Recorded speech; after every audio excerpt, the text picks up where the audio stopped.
ఓం నమ శివాయ. అందరికీ నమస్కారం అండి. ఈ నెల జూలై 25వ తేదీన శనివారం నాడు తొలి ఏకాదశి పండుగ రాబోతుంది. శనివారం అంటేనే వెంకటేశ్వర స్వామికి ప్రీతికరమైనది. శనివారం తొలి ఏకాదశి రావడం చాలా విశేషం. కాబట్టి ఈ ఏకాదశి రోజున ఇంటికి తెచ్చుకోవలసిన వస్తువులేమిటి, వెంకటేశ్వర స్వామిని ఏ సమయంలో పూజించాలి, పూజా విధానం, నియమాల గురించి ఈ వీడియోలో తెలుసుకుందాం. ముందుగా ఈ వీడియోకి ఒక లైక్ కొట్టి ప్రతి ఒక్కరూ ఓం నమ శివాయ అని కామెంట్ చేయండి. జూలై 25వ తేదీన తొలి ఏకాదశి పండుగ వచ్చింది. ఈ రోజున విష్ణుమూర్తి యోగ నిద్రలోకి వెళ్తాడు. దాదాపు 4 నెలల పాటు యోగ నిద్రలోనే ఉంటాడు. ఈ ఏకాదశి రోజున ప్రతి ఒక్కరూ వెంకటేశ్వర స్వామిని పూజించాలి.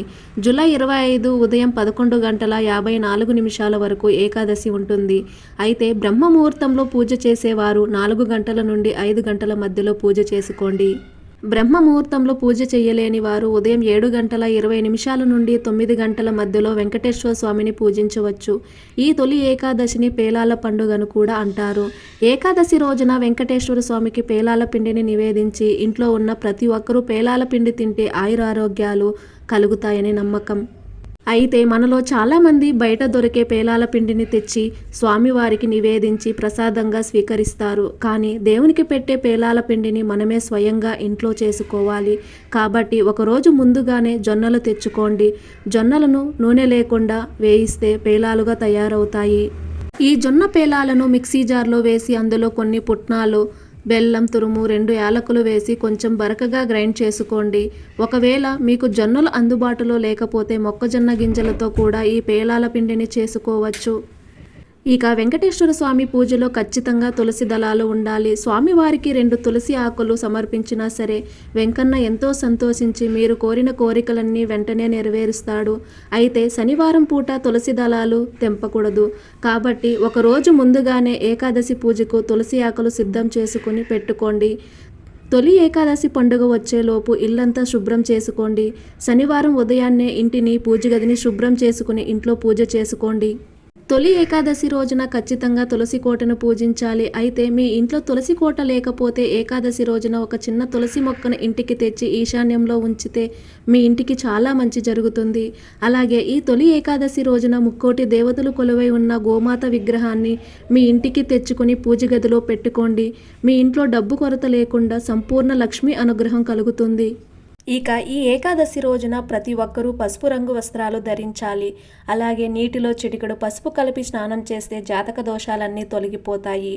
ఇక ఈ తొలి ఏకాదశి రోజున వెంకటేశ్వర స్వామి ముందు పిండి దీపాలు వెలిగించి స్వామివారిని పూజిస్తే మీ కష్టాలన్నీ ఇట్టే తీరిపోయి భోగభాగ్యాలు చేకూరుతాయి. కాబట్టి ఈ ఏకాదశి రోజున బియ్యం పిండితో పిండి దీపాలు తయారు చేసుకోండి. బియ్యం పిండిలో కొంచెం బెల్లం తురుము, ఆవు నెయ్యి, అలాగే కొన్ని ఆవు పాలు పోసి పిండి ప్రమిదలు చేసుకోండి. వెంకటేశ్వర స్వామి ముందు 2 పిండి దీపాలు వెలిగించి స్వామివారికి నైవేద్యం పేలాల పిండి, వడపప్పు, పానకం, అరటిపండ్లు నివేదించండి. ఇక ఈ ఏకాదశి రోజున ప్రతి ఒక్కరూ విష్ణు సహస్రనామాలు జపించాలి. లేదా ఓం నమో నారాయణాయ అనే మంత్రాన్ని 108 సార్లు జపించండి. ఇక ఈ ఏకాదశి రోజున ప్రతి ఒక్కరూ ఉపవాసం ఉండాలి. ఈ ఒక్కరోజు ఉపవాసం ఉంటే విష్ణుమూర్తి సంపూర్ణ అనుగ్రహం లభిస్తుంది. మీ కుటుంబం మొత్తానికి శుభ ఫలితాలు కలుగుతాయి. ఈరోజు ఉపవాసం ఉండేవారు పగటిపూట నిద్రపోకూడదు.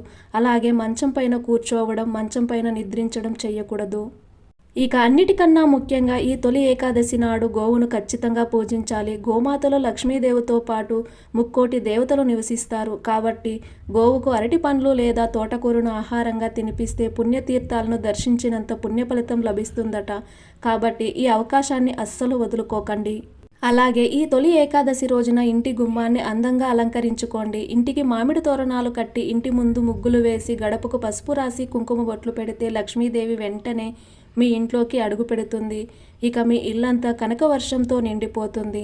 అలాగే ఈ తొలి ఏకాదశి రోజున దక్షిణావృత శంఖాన్ని తెచ్చి మీ పూజ గదిలో పెట్టి పూజిస్తే అపారమైన ధనలాభం కలుగుతుంది.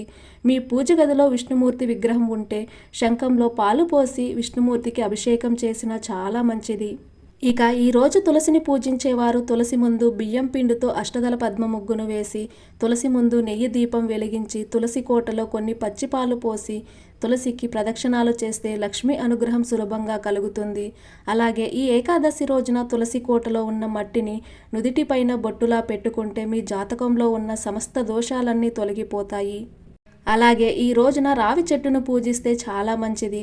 సాధారణంగా శనివారం రావి చెట్టును పూజిస్తే ఐశ్వర్యం కలుగుతుందని, జాతక దోషాలన్నీ తొలగిపోతాయని వేద పండితులు సూచిస్తున్నారు. అందులోనూ ఈ తొలి ఏకాదశి నాడు విష్ణుమూర్తి కొలువై ఉన్న రావి చెట్టును ముట్టుకుంటే చాలు భోగభాగ్యాలు వరిస్తాయి. కాబట్టి ఈ తొలి ఏకాదశి రోజున రావి చెట్టు కింద నువ్వుల నూనెతో దీపం వెలిగించి రావి చెట్టుకు 7 ప్రదక్షిణాలు చేసి నమస్కారం చేసుకుంటే లక్ష్మీనారాయణల ఆశీర్వాదం మీ కుటుంబంపై ఎల్లవేళలా ఉంటుంది. ఇక ఈ తొలి ఏకాదశి రోజున ఇంట్లో పూజ ముగించుకొని మీ దగ్గరలో ఉన్న వెంకటేశ్వర స్వామి దేవాలయానికి వెళ్ళండి. ఈరోజు వెంకటేశ్వర స్వామిని దర్శించుకుంటే మనం తెలియక చేసిన పాపాలన్నీ నశిస్తాయి. అలాగే దేవాలయంలో దీపాలు వెలిగిస్తే చాలా మంచిది. అలాగే ఈ ఏకాదశి రోజున తప్పకుండా ఇంటి ముందు దీపాలు వెలిగించండి. సాయంత్రం ఇంటి ముందు శుభ్రం చేసి గుమ్మం బయట 2 నెయ్యి దీపాలు వెలిగిస్తే మీ ఇంట్లో ఉన్న దరిద్ర దేవత బయటకు వెళ్ళిపోయి మీ ఇంట్లోకి ధనలక్ష్మీదేవి అడుగు పెడుతుంది. ఇక ఈ ఏకాదశి రోజున మీ ఇంటి గుమ్మం బయట పసుపుతో స్వస్తిక్ గుర్తు వేయండి. స్వస్తిక్ గుర్తు దైవశక్తులను ఆకర్షిస్తుంది. ఇక ఈ తొలి ఏకాదశి రోజున తలస్నానం చేసేటప్పుడు తలకు షాంపూ పెట్టకుండా నీటితోనే తలస్నానం చేయాలి. ఇక ఈ తొలి ఏకాదశి రోజున ఆహారం విషయంలో జాగ్రత్తగా ఉండాలి. ఈ రోజున మాంసాహారం, గుమ్మడికాయ, చింతపండు, ఉసిరి, ఉలవలు, మినుములతో వండిన ఆహార పదార్థాలను ఏకాదశి రోజున తినకూడదు. ఈ తొలి ఏకాదశి రోజున ఉపవాసం ఉన్నా లేకపోయినా, పూజలు చేసినా చెయ్యకపోయినా దానం మాత్రం ఖచ్చితంగా చేయాల్సిందే. బియ్యం, బట్టలు, డబ్బులు ఇలా ఏదైనా పేదలకు దానం చేయవచ్చు. ఎందుకంటే తొలి ఏకాదశి రోజున చేసే దానాలకు గొప్ప పుణ్య ఫలితం లభిస్తుందని నమ్మకం. అలాగే మీకు వీలు కుదిరితే ఈ ఏకాదశి రోజున ఒక చిన్న వెండి నాణం ఇంటికి తెచ్చుకుని ఆ వెండి నాణాన్ని మీ బీరువాలో పెట్టుకుంటే మీ ఇంటి ధన ప్రవాహం బాగా పెరుగుతుంది. ఇక ఏకాదశి రోజున జుట్టు కత్తిరించడం, గోళ్ళు కత్తిరించడం అస్సలు చేయకూడదు. ఈ ఏకాదశి రోజున విష్ణుమూర్తితో పాటు లక్ష్మీదేవిని కూడా పూజించాలి. ఈ రోజు లక్ష్మీదేవికి తాంబూలం సమర్పించి ఎర్రటి పూలతో పూజ చేస్తే ఆర్థిక సమస్యలన్నీ వెంటనే తీరిపోతాయి. ఇక ఈ తొలి ఏకాదశి రోజు నుండే దక్షిణాయనం ప్రారంభమవుతుంది. అంటే సూర్యుడు ఉత్తర దిశ నుండి దక్షిణ దిశగా ప్రయాణిస్తాడు. ఇది దేవతలకు రాత్రికాలంతో సమానం. అయితే ఈ తొలి ఏకాదశి రోజున ప్రతి ఒక్కరూ ఉపవాసం ఉండాలని నియమం ఉంది. అంటే మీ కుటుంబంలో ఉన్న ప్రతి ఒక్కరూ ఆహారం తీసుకోకుండా ఉపవాసం ఉండాలి. అంటే ఈ రోజున అన్నం తినకుండా పాలు, పండ్లు, గోధుమ, రవ్వ చపాతీలు ఇలాంటివి ఆహారంగా తీసుకోవచ్చు. అంతేకాని బియ్యంతో చేసిన ఆహార పదార్థాలు అస్సలు తినకండి.